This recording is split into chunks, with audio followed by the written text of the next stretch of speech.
and welcome to Wrongful, a podcast where we look at cases of potential wrongful convictions. Follow along as we introduce you to a new case, the trial of Karen Reed.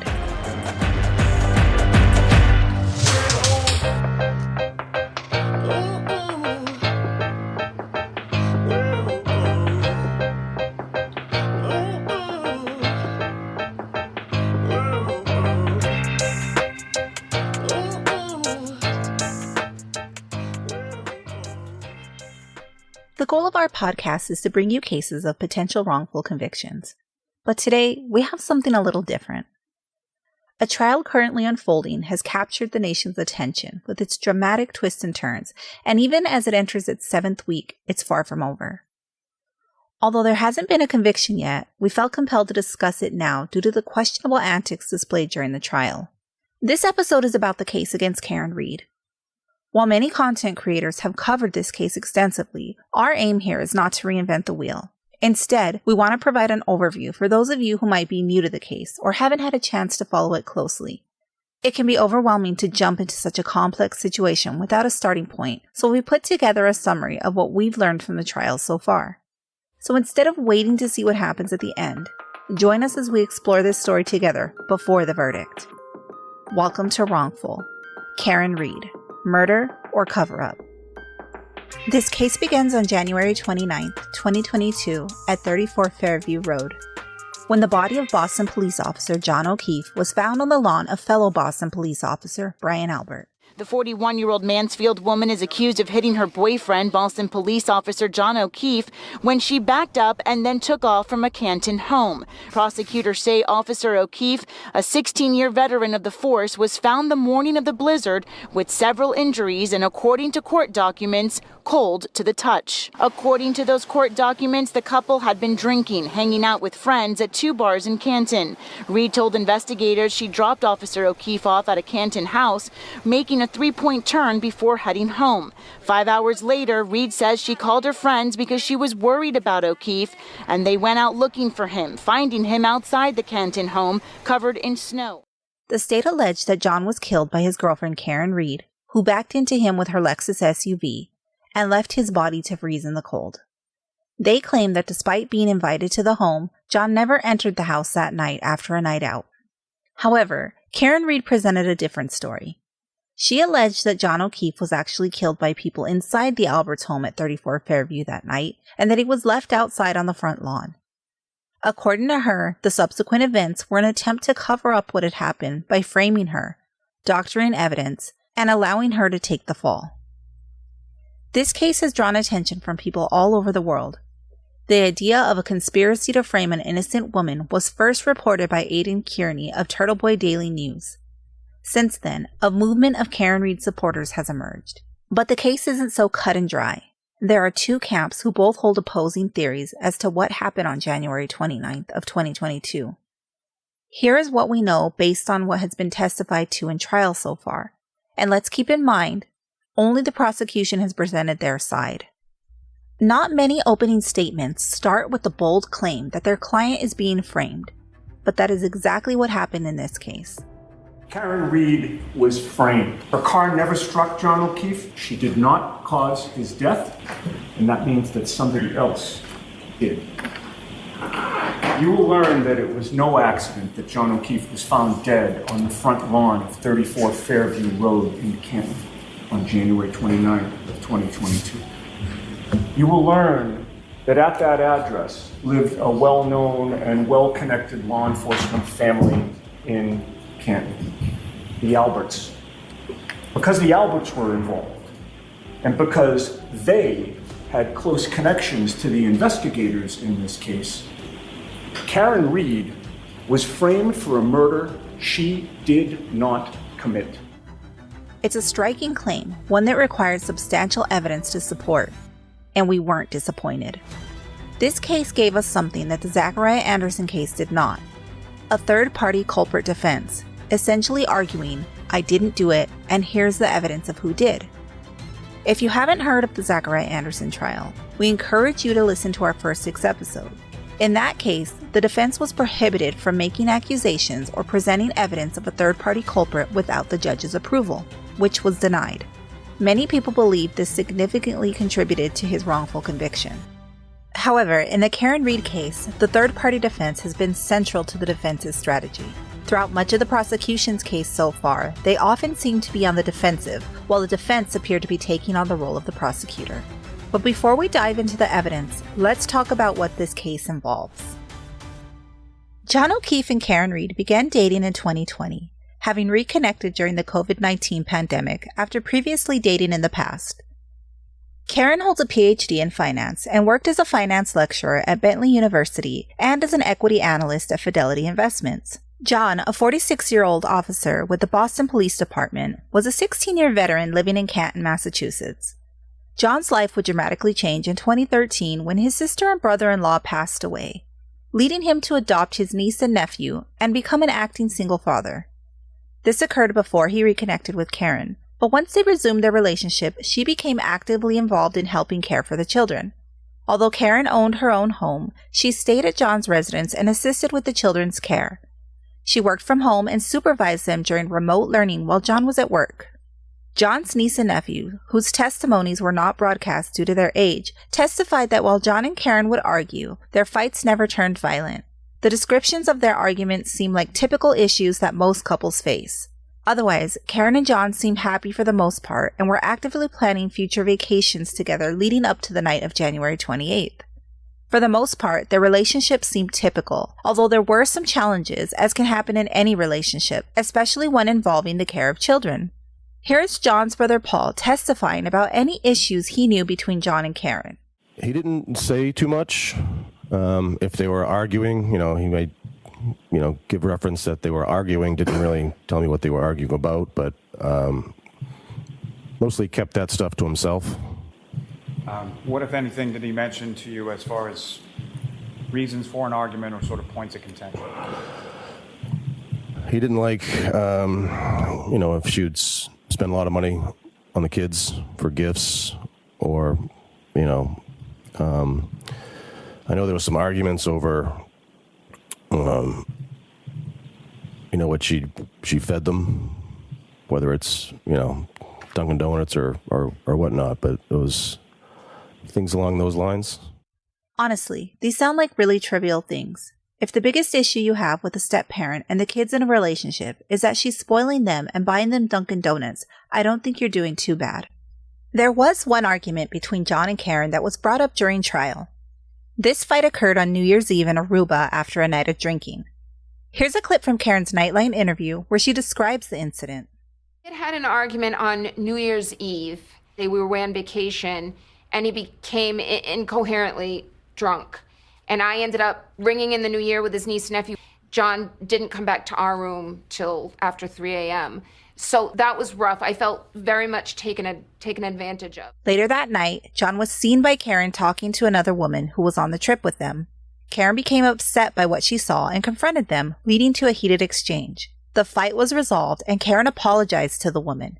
Here's a clip of Laura Sullivan, the sister of the woman involved, testifying about the incident. Karen grabbed me and she said, "Hey, I'm sorry. I thought I saw something that I didn't, and I would like to pay for some of your sister's room." If the prosecution intended to use these testimonies to suggest that an argument led to John's death, it seems to lack substance.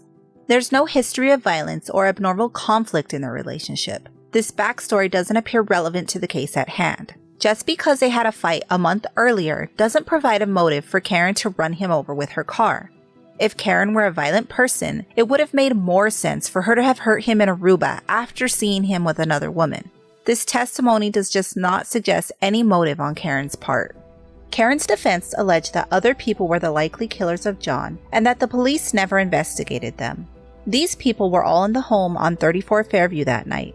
They claimed John never entered the house that night. However, none claimed to have witnessed seeing his body on the lawn when they left either. The defense argued that these people had something to do with or helped cover up John's death. These people include the Albert and McCabe families and some of their friends. Let's go back to the night of January 28th, the evening before John's body was discovered on the front lawn of the Alberts' house. That night, Officer John O'Keefe went to the C.F. McCarthy's bar with his friend Michael Camerano. Meanwhile, Julie and Nicole Albert were nearby at the Waterfall Bar. John had a connection to Julie because she and her husband Chris were his neighbors. Chris was also a city selectman and owned a nearby pizza shop. Nicole Albert was married to Julie's brother, Brian Albert, who was another Boston police officer. Julie sent John a text message telling him where she was and saying, "Get down here." Karen Reed eventually joined John and his friends at C.F. McCarthy's bar, where they were seen having drinks. The couple appeared happy and affectionate in the footage. Before long, John and Karen headed over to the Waterfall Bar, joining Julie and Nicole, who had been joined by their husbands, Chris and Brian. Brian and Nicole's young adult daughter, Caitlin Albert, was also there with her boyfriend, Tristan. Also present that evening was a man named Brian Higgins, who had arrived with Brian Albert after attending a funeral together earlier in the day. Higgins, also in law enforcement, is an ATF agent, which is a highly trained elite law enforcement officer who investigates violations of federal laws. He was also an acquaintance of John and had some history with Karen. Text messages revealed a flirtatious relationship between Higgins and Karen prior to that night. Karen had expressed feelings that John treated her like a babysitter and hinted that their relationship had troubles. Higgins testified that their relationship was not physical, except for a kiss that allegedly occurred once at John and Karen's home. But on January 28th, it's worth noting that it had been several weeks since they had last communicated, so we don't really know where either of them stood at this point. These text messages between Higgins and Karen were brought in by the prosecution. We can only assume to make Karen look bad. And while it doesn't shed her in the best of light, it also doesn't prove a motive to kill John. If she wanted out of the relationship, she could have walked away at any time since they weren't married and she had her own home. It could, however, give motive to Higgins if he was jealous over seeing Karen and John that night at the waterfall. Higgins sent Karen a text message while they were there at the bar saying, well, with a question mark. It's unclear what he meant by this text message, but it could suggest that Higgins was feeling awkward, possibly seeing her with her boyfriend after the two of them had flirted, or perhaps this was an attempt to interact with her. Another couple would join the group at the Waterfall Bar that evening, the McCabe's. Jen McCabe was the sister of Nicole Albert, Brian Albert's wife. Jen McCabe is married to Matt McCabe. Jen McCabe was also connected to John O'Keefe because her daughter and John's niece were friends, and Jen had helped John in the past in caring for his niece. So even though Chris and Julie were his neighbors, it seems Jen was probably the person John O'Keefe knew the best due to her involvement with his niece. So while all these people at the bar knew each other, John and Karen were more of the outsiders, since the other parties had a familial connection. We understand this is a lot of names to remember, so we've included a diagram in our Wrongful Pod Facebook group.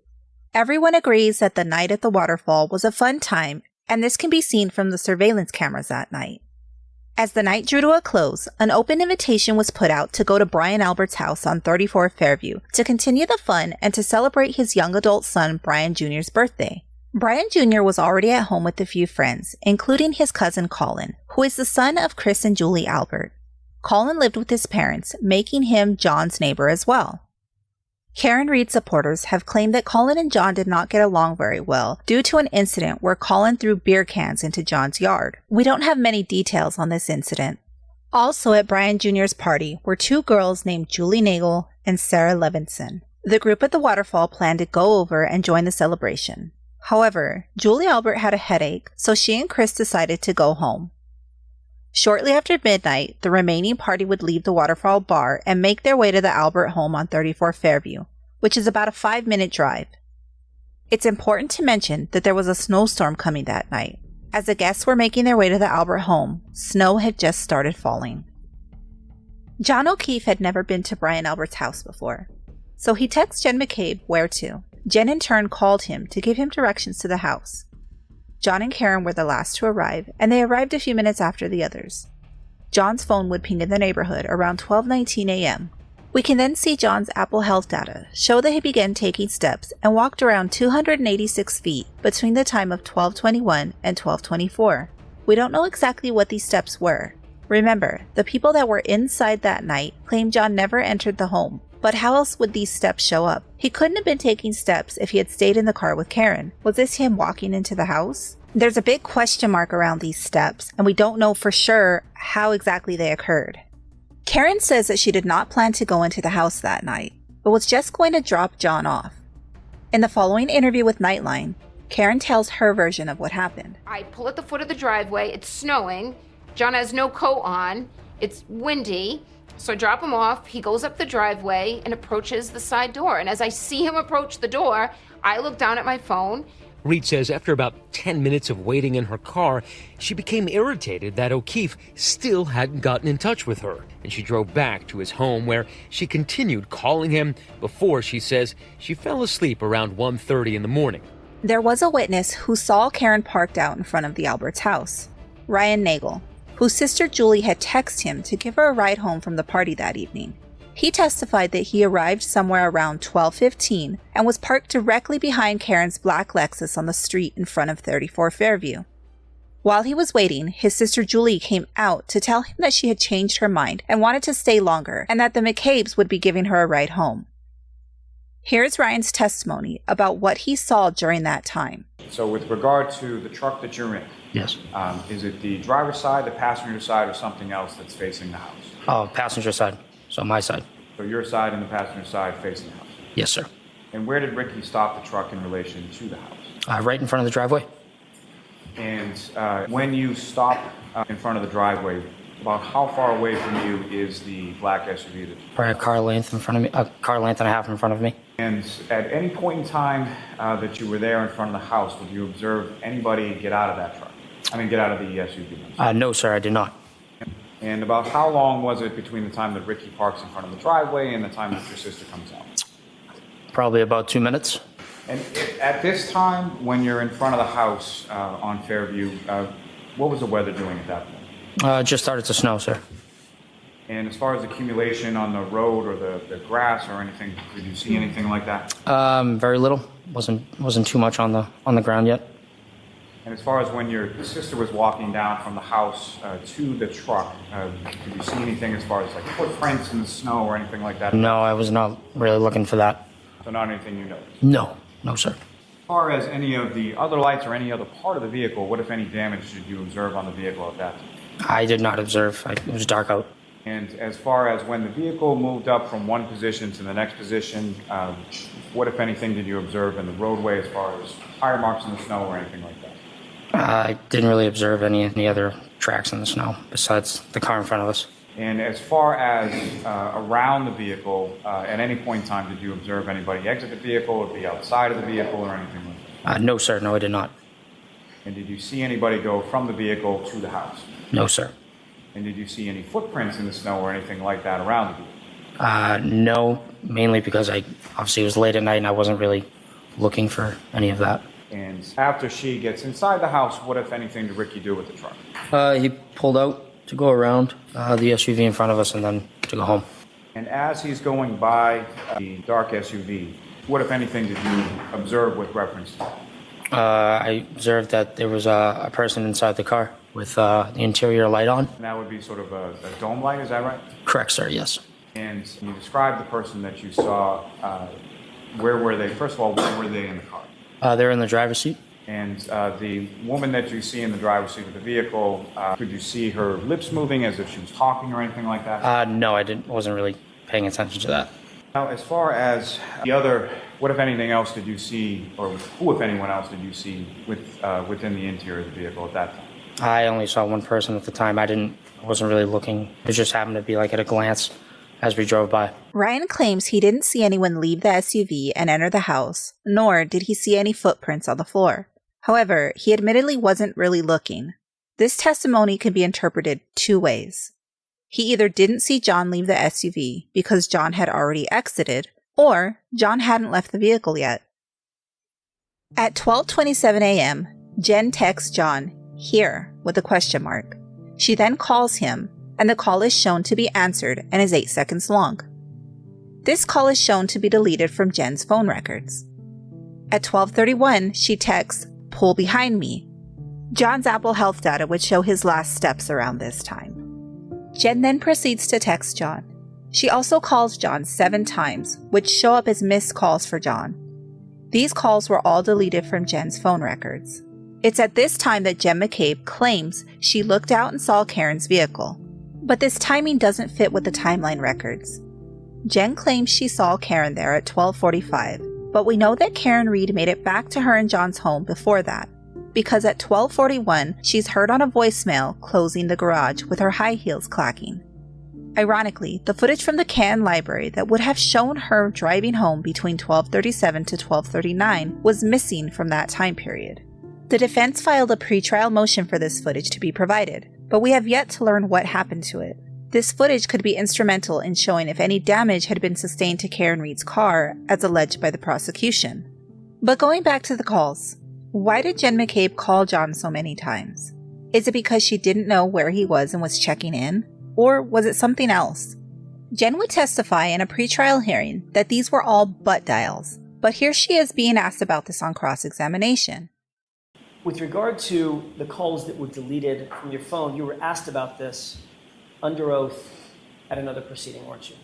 Correct. You claimed at another proceeding that you had an explanation for all these missed calls, starting at 12:29, 12:41, 12:41, 12:43, 12:46, 12:47, 12:50.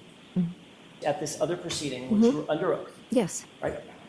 You explained that these calls were what? These missed calls, incessant missed calls. What were they? You used a word. Matter of fact, it's 2 words. I believe I used the word butt dials. You claimed that every one of these calls was a butt dial. Is that right? Yes. So according to you, you literally butt dialed John O'Keefe's phone 6 times in the span of 19 minutes. Is that right? I don't remember making any of those calls, so my assumption is I put my phone in my back pocket, and that was it. The defense would allege that these calls were the beginning of Jen's cover story, that John had been incapacitated at this time, and that she was actually calling his phone repeatedly to locate it, while simultaneously sending him text messages to bolster that she didn't know where he was. We don't know for sure, but it does cause one to question why the calls were deleted from her phone, but not those text messages. At some point, it is claimed that Colin Albert was picked up. The witness testimony has been inconsistent on the exact timing. Some have said that he was already gone by the time the group arrived there from Waterfall. Some claim he was getting ready to leave shortly after they arrived. He claims to have gotten home by 12:30 that night.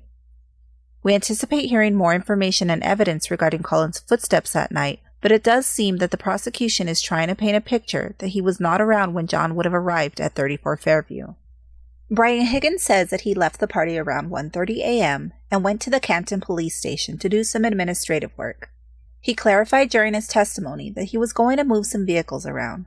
It does seem like an odd thing to do in the middle of a snowstorm, especially after a day of travel and a night of drinking. It's believed that the administrative work he was actually doing involved trying to cover up John's murder. Upon his departure of 34 Fairview, Brian claims he did not see John laying in front of the Alberts' home. Jen and Matt McCabe left around 1:47 a.m., giving both Sarah and Julie a ride home. When questioned initially, no one mentioned observing anything unusual upon leaving the house. However, during the trial, Julie unexpectedly introduced this detail. I did notice behind Sarah and Jen, I did notice something out of the ordinary, like a black blob in the ground by the flagpole, 5 or 6 feet, long. You claim now to have seen a black object in the snow, correct? Yes. Object is the term that you used when you were finally interviewed about this matter, correct? A black object, yes. Right. You never before ever told any investigator that what you actually saw was a black blob, correct? I don't remember. And you also never, ever told any investigator that this black object that you described was actually 5 feet or 6 feet long, correct? Correct, yes. This testimony raises a question.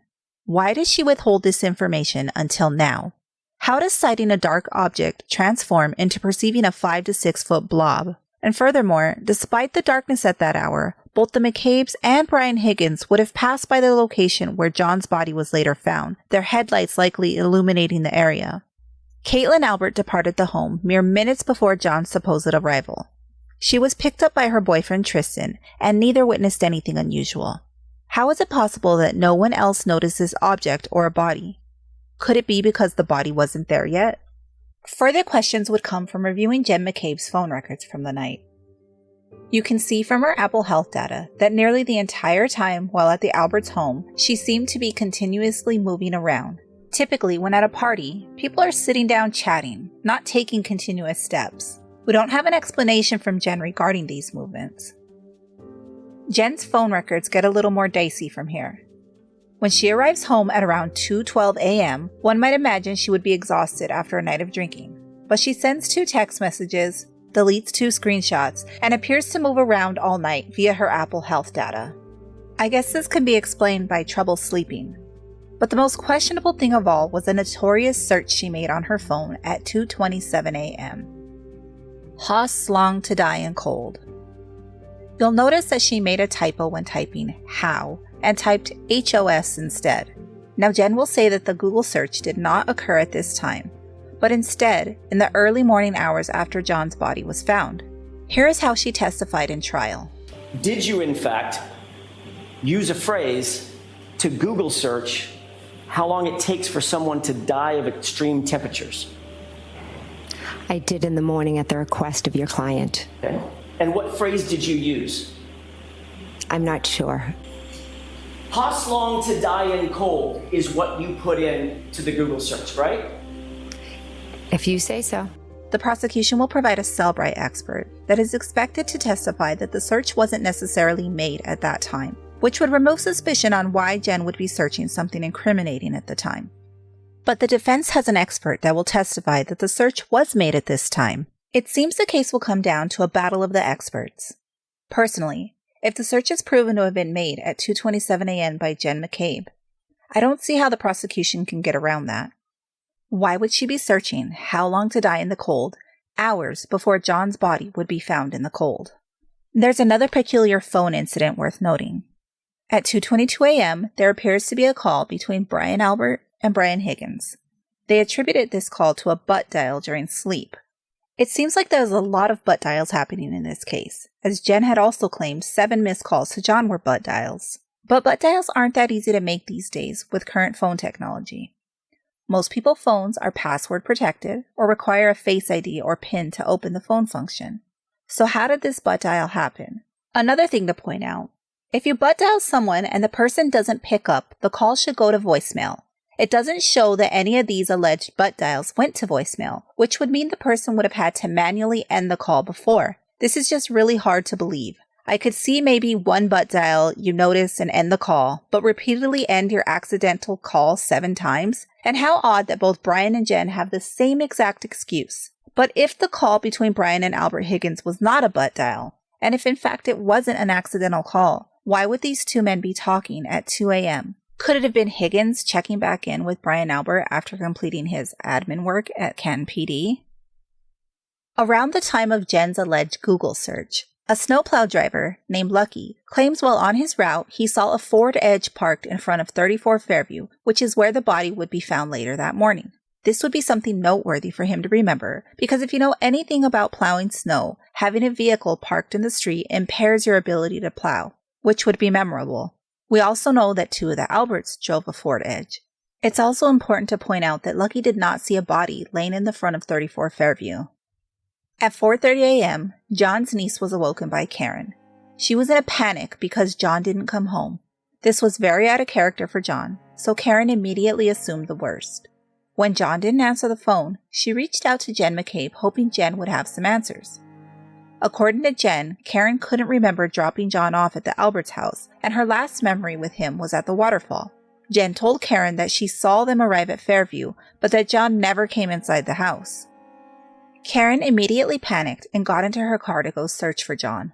She can be seen on John's Ring camera backing out at 5:07 a.m., and if you look closely, you can see her make contact with John's vehicle on her passenger side taillight. You can then see her pull away and continue her search. The defense claims that it was during this time that her taillight was cracked. However, the prosecution claims her taillight was damaged and completely shattered backing into John at Fairview. Remember the missing library footage? This would have been vital in providing the condition of Karen's taillight when she left the Alberts' house. Unfortunately, it is still missing. We'll discuss the taillight more later. Karen also reached out to her friend Carrie Roberts that morning. Here's Carrie's testimony about that call. I answered the phone and she said, "John's dead. Carrie, Carrie, Carrie." And then she hung up. And as far as her end of the conversation, did you say anything or get a chance to say anything before she hung up? No. And when she's speaking to you and saying those words to you over the phone, how loudly is she saying them? Very loud. She woke my husband, who was sleeping. By the time that the phone rings and you pick it up, your husband's sleeping, correct? Yes. And then afterwards, he's awake. Correct. Now, what happened then? Then I got out of bed and Kurt said, "What was that?" I said, I don't know. Something's happening." And I think I started getting dressed at that point because I don't know if I started getting dressed at that point or after she called back again. I tried to call her, I think a couple times back to be like, what is going on? Finally, she called me back again and she said, "I'm afraid John might be dead. He might have gotten hit by a plow. He did not come home last night. I was not supposed to stay in Canton last night and he would never leave Kaylee alone. I think something happened." This testimony shows that Karen was in panic mode and freaking out. She seemed to believe the worst had happened to John, which isn't incriminating in and of itself, because people react differently to things like this.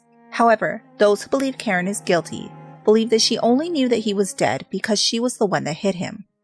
Eventually, both Jen McCabe and Carrie Roberts met Karen at John's house, and the three of them would drive over to 34 Fairview together. At 6:03 a.m., they approached 34 Fairview, and Karen immediately saw John's body. The other women claim they didn't see it. Karen is heard to be hysterical and immediately runs to John and begins doing CPR and laying on top of him, trying to warm his body. Jen McCabe calls 911. Yes, I need someone to come to 34 Fairview Road, Vietnam. There's a man passed out in the snow. In the phone call, some thought it was odd that Jen McCabe would refer to her friend as a man in the snow. But something interesting that was shown in the trial was another recording of the 911 call. Karen had been calling John prior to finding his body, and when she saw him, her phone was thrown down, but the call never ended. It went to his voicemail. The voicemail recorded Jen McCabe's 911 call, and at the end of it, she can be heard whispering something. It's also right around the time that she made a call to her sister Nicole, who was inside 34 Fairview. Jen and Nicole would claim this call was never answered, but the cell phone data shows that it was, depicting a 9-second answered call. People have different interpretations of what can be heard as she's whispering. Some claim she's saying, "Someone come out to help," but it's unclear due to the audio quality. Several first responders would testify that Karen was hysterical and running around saying, "Did I hit him? Could I have hit him?" One first responder, Katie McLaughlin, would claim that Karen actually said, "I hit him." But dashboard cams would indicate that Katie was not anywhere near Karen, and she never documented this statement in any report. But other motives were called into question when it was discovered that Katie McLaughlin was actually a friend of Caitlin Albert. If you remember, as previously discussed, Caitlin is Brian and Nicole Albert's daughter, the residents of 34 Fairview. When asked by the defense how she knew Caitlin Albert, this was her response. I went to high school with somebody named Caitlin Albert. Somebody named Caitlin Albert. I went to high school with somebody named Caitlin Albert. So do you know Caitlin Albert? I do. You're friends with Caitlin Albert? I would say more acquaintances, not close friends. How do you describe an acquaintance? I would say that we have mutual friends, so we might see each other occasionally because of mutual friends, but we don't have a one-on-one friendship or hang out regularly Her statement indicates that they are loose acquaintances, but social media photos would suggest a more intimate relationship. They were seen going on multiple vacations together and posed with their arms around each other in pictures. It seemed like for whatever reason, Katie was minimizing their friendship. It's interesting that she was the only first responder to claim that Karen actually admitted to hitting John and never documented these words. But if Karen had committed this crime, why would she go admitting she did? It just doesn't make sense. It seems that she had thrown several possibilities out to what could have happened, and she was trying to make sense of it. Jen McCabe's statement regarding Karen's words also seemed to change. She had said that Karen had asked her, could she have hit him? Did I hit him? But that statement morphed into her claiming Karen said, I hit him, despite these words not being given in earlier testimony. Jen also claims it was at this time that Karen asked her to Google how long to die in the cold. When she Googled it this time, she misspelled the words to and cold. This is how Jen testified when asked about that search. My hands were shaking, and she was saying, Google hypothermia, how long does it take to die in the cold? And what phrase did you put in your phone? I'm just asking you to say it. Why don't you show me it? Then, Jen searches it again and only corrects her spelling, except misspelling how as HOS. If you remember, that's the exact wording and typo that she used at her very first search, which is shown at 2:27 a.m. Was this her catching her error and trying to match the searches? It's also worth noting that the 2:27 a.m. search was the only one deleted from her phone. The other two searches were not deleted. Brian and Nicole Albert maintained that they were asleep during the incident and only learned about John's body on their front lawn when Jen McCabe rushed into their home to inform them. The defense has questioned how they could sleep through the sirens and commotions, particularly with a large German Shepherd named Chloe in their room. Anyone familiar with dogs know they are typically sensitive to unexpected noise or visitors. It's curious that Chloe supposedly slept through it all, and Jen claims to have not seen her, despite the Alberts insisting Chloe was in their room. Strangely, Chloe is said to have been rehomed shortly after. There's also scrutiny over why Brian Albert, a first responder himself, didn't investigate outside. Even if he preferred not to interfere with authorities, one might expect him to at least show curiosity or to offer some sort of assistance. Julie Albert would also end up at 34 Fairview that morning. She claims she has a tradition of bringing donuts over for her nephew Brian's birthday. It's there that she is asked to come inside by Jen McCabe and is filled in on John's body being found. The entire group gathered at the Alberts' home that morning, where they were collectively interviewed by investigators. This gathering has sparked speculation about whether they were coordinating their accounts. John was pronounced dead that morning at the hospital, prompting the Canton police to initiate the investigation.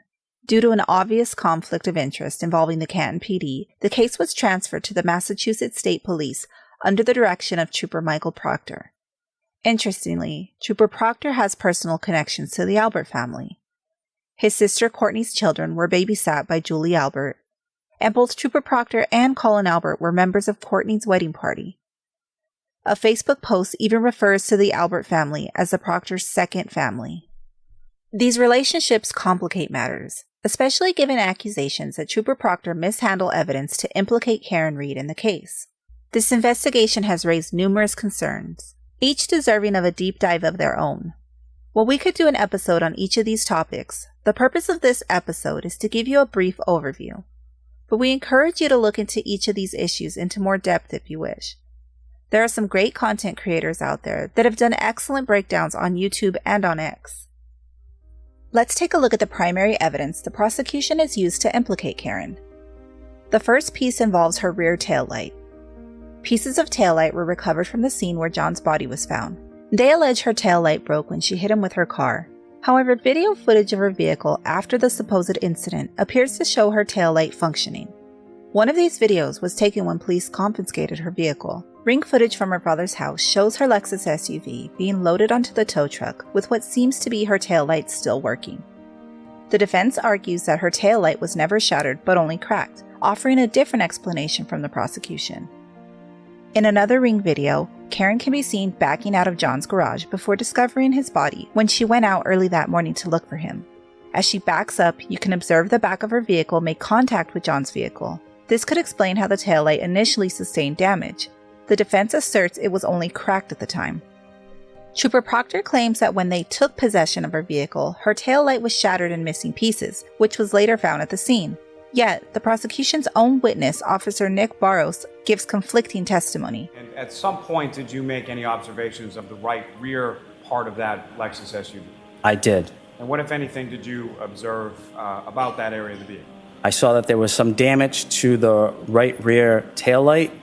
To my best ability and recollection, that taillight was not completely damaged. It was cracked and a piece was missing, but not completely damaged. It's also strange that the taillight pieces weren't discovered during the initial daylight search, considering their size and the red color contrast against the snow. They were only found later that night when conditions were darker and more snow had accumulated. This would also be after Karen's Lexus SUV was taken into police custody at the Canton PD. During the trial, the prosecution presented a video of Karen's vehicle being brought into the Sally Port at the station. Initially, it appeared to show the passenger side of the vehicle where the alleged damaged tail light would be prominently displayed. From the video, you can't see the tail light well enough to determine its condition. You can see individuals in the frame working around the SUV, but you don't see anyone looking at or near the tail light. They seem to be centered on the other side of the vehicle, away from the camera. But then, in a pivotal and shocking part of the trial, the defense points out that the video is mirrored or flipped. What we are actually looking at is the driver's side of the vehicle. The passenger side taillight is away from the view of the camera, and you can see people lingering by it for substantial amounts of time. There also seems to be missing pieces from the video as it jumps around. From Brian Higgins' testimony, we know he was in the Sally Port that day, as he was lingering around the police department most of the day and fielding calls from the Alberts. We know Trooper Proctor was also there. We can't see what they were doing exactly, but the video caused many to feel the prosecution was being deceptive and question if what we were witnessing is the tampering of the taillight and then pieces later being planted on the scene. If anything, we cannot rule this out based on the video. Another issue surrounds the injuries sustained by John O'Keefe. He had abrasions on his arm that some speculate resembled dog bites or scratches. Coupled with the rehoming of the Albert's dog Chloe, there are suspicions that the injuries could have been caused by a dog, leading to speculation that Chloe's disappearance is part of a cover-up. The prosecution has alleged that the injuries to John's arm resulted from the tail light hitting his arm, shattering, and leaving scratch marks behind. John also had 2 black eyes and a significant gash on the back of his head. Defense argues that the injuries are inconsistent with those typically caused by a vehicle impact, suggesting instead that John may have been involved in a physical altercation, supported by the bruising on his hands that some interpret as defensive wounds. You will learn that there are other major problems with the Commonwealth's theory. You'll learn that when John O'Keefe was found, he did not look like he had been hit by a car. You'll learn that he looked to have been attacked and beaten up. You'll learn that John O'Keefe was a large 6'2" man who, if positioned behind a Lexus SUV, would have had his torso completely exposed to the rear of that vehicle, including to the taillight. You'll learn that no part of his torso was injured. There was no bruising, no ridges, no scratches, no punctures. You'll learn that his chest and hips and legs were pristine, despite the Commonwealth's contention that he was hit by a 6,000-pound vehicle. They believe the dog may also have been involved in causing these injuries. Forensic experts would take the stand for the prosecution and testify about their findings. A small hair belonging to John would be found on Karen's bumper. They would also testify that they found John's DNA, along with the DNA of 2 unknown individuals, to be on Karen's taillight. But would it be that unusual that John's DNA would be found here? Karen and John lived together, so it's likely that his DNA would be all over her car. And all it would really take is his hand to at some point brush across it. Or considering the snowy climate, he could have easily brushed snow off the car for her. In fact, the defense didn't even do a cross-examination about these testimonies. Karen's attorney David Yannetti explains why. Is there a specific reason that the defense didn't cross-examine those witnesses? Well, yes, there is, which is we're not contesting the fact that it was John O'Keefe's hair that was planted on the vehicle. I mean, it was. The question is, how did that magic hair survive a 30-mile drive through a blizzard? It's important to mention that there was also no blood found on Karen's car. One would imagine that if she had hit him with that much force, there should have been blood on the car or on the taillight pieces that the prosecution claimed cut him. We have yet to hear testimony from a medical examiner regarding their thoughts on these injuries. Supporters of Karen Read argue that John's injuries suggest he was involved in a physical altercation. Further speculation arose when social media photos came out of Colin Albert, the teenage neighbor John allegedly had issues with, depicting him with injured fists shortly after John's death. Debate would go on between the prosecution and defense whether Colin was actually in the house that night, as the Alberts claim he had left before John had arrived. We expect the defense to present more evidence on this when they present their case in chief. There's also an issue of missing footage from John's Ring camera. It's been insinuated that Karen deleted this footage because she was hiding something. But Karen did not have access to this, which was corroborated in the testimony of John's niece and nephew. Not only that, but the defense filed a motion asking for the Ring footage to be provided. However, the footage is still missing, which leads to the question, why would Karen fight for something that would incriminate her? It's claimed the footage that was missing would have done the opposite, that it would have shown her arriving home with an intact taillight. She was also forthcoming and provided her phone to Trooper Proctor before a search warrant was ever issued. Other things that have caused people to be suspicious of the Alberts involve their redoing the basement floors of their home and putting the home on the market shortly after the incident. The home has never been searched by the authorities. Brian Albert and Brian Higgins also got rid of their cell phones around the time that they would receive notices to preserve them for the ongoing case. It is the destruction of Brian Higgins' phone on a military base that would prompt the FBI to get involved and do their own investigation on this case. Many of their findings have been used by the defense. While the trial is still ongoing and we are sure there will be many more details brought up that we haven't covered here, we wanted to give you a brief outline of the reasons why many people think that Karen Read is being framed. It is important that citizens hold our government institutions accountable. And while there's a debate on whether some Karen Read supporters have crossed the line, we believe it is important to be engaged in this case. While nothing has been proven yet, we know that corruption does happen, and it is up to we, the people, to stay engaged in these trials and cases and speak out when we see what could be perceived as wrongdoing. It is also important to remember that all the people here should be presumed innocent unless proven guilty by a court of law. The Alberts, the McCabe's, the Higgins are not under trial and do deserve due process, but given the information and suspicious activity related to them, we do agree that they should have been investigated, and that wasn't done, leaving the public to assume the worst. Regardless of whether you believe the evidence implicates Karen Read or someone else, the egregious way in which this investigation was handled should be questioned. The fact that the lead investigator had affiliation with parties involved is bad enough, but when Trooper Proctor's text messages were revealed, it was clear that it was extreme bias and unprofessional behavior from the start. In text messages, he referred to Karen Read as the C word and made objectifying comments regarding her, including making fun of her medical condition. He made disparaging comments about Karen's attorney, David Yannetti, and offensive slurs about Karen in messages with his colleagues, including his superiors. The following clip from the trial details these comments. Who's the retarded client? I was referring to Miss Read, again, unprofessional language. I'm asking for who you were referring to. Miss I know Read. You got an explanation. Who was it that you were referring to as retarded? Miss Read. Karen Read, the woman sitting to my left. Yes, sir. The subject of your investigation as a professional, correct? Yes, sir. As an unbiased, objective investigator, the person that you were investigating, you referred to your bosses as retarded, correct? Again, poor language on my part. Poor language is one way to put it. Completely offensive is another way to put it, right? Trooper Proctor also joked with his colleagues about looking through Karen's phone for nude photos. Karen's attorney, Alan Jackson, made the following point during his cross-examination of Proctor. Trooper Proctor, you'd agree that the hallmark of any good investigation, as you've been taught and others in Massachusetts State Police have been taught, is that the investigation and the investigator have to be fair. They have to be impartial. Would you agree with that? Yes, sir. Meaning that the investigation has to be free of conflicts, right? Yes, sir. The investigator has to be free of conflicts, right? Yes. The investigation has to be free of bias. Is that right? Correct. You can't be biased against the person that you're investigating. That would compromise the entire thing, wouldn't it? Yes. The issues go beyond Trooper Proctor's apparent bias against Karen Read, but also in the integrity of the evidence gathered, which was put into question when it was discovered red Solo cups taken from a neighbor were used to gather the blood in the snow. The blood was transported unsealed in a stop-and-shop bag. It goes without saying that this is not the proper way to store blood evidence.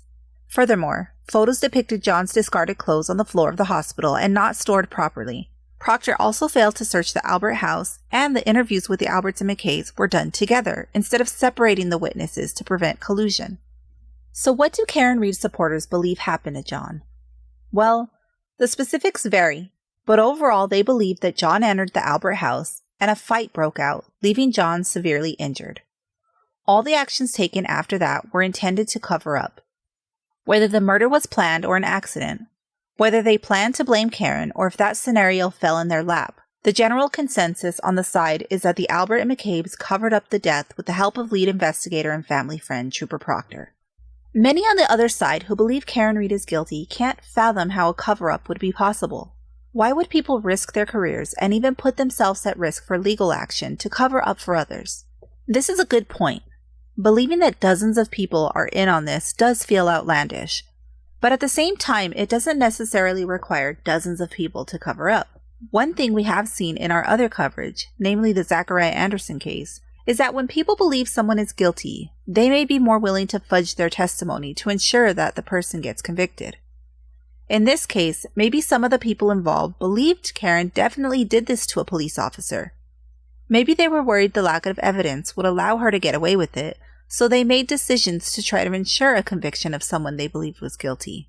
It still wouldn't make it right, but maybe they could justify it in their minds. We don't know for sure if that's what happened here, but there are definitely more questions about this investigation than answers. The general consensus from the guilty side is that either Karen purposely or accidentally hit and killed John and fled the scene. They believe the evidence shows her to have been the one to hit him, and she and her attorneys are trying to turn this into a conspiracy theory to get her acquitted. If you've been following the case, we thank you for giving us a listen. We know there are way more pieces to this case that we haven't been able to fit in this episode, but we would love to cover more as the trial goes on. If you're new to the Karen Reed case, we hope this episode helped catch you up to speed so perhaps you can be a part of the ongoing trial. Either way, we hope to continue to bring you updates as more information becomes available. As of the premiere of this episode, the prosecution has yet to rest their case, but is expected to this week. The defense will then be able to present their case in chief. Bye everyone, and thanks for listening. If you like what you heard and want to catch our next episode, please make sure to follow Wrongful on all of your favorite podcast platforms, and don't forget to rate us. We would also love it if you would follow us on Facebook, Instagram, and X under Wrongful Pod. Keep the fun going in between episodes by joining our Wrongful Podcast group on Facebook to see evidence, discuss episodes, and more.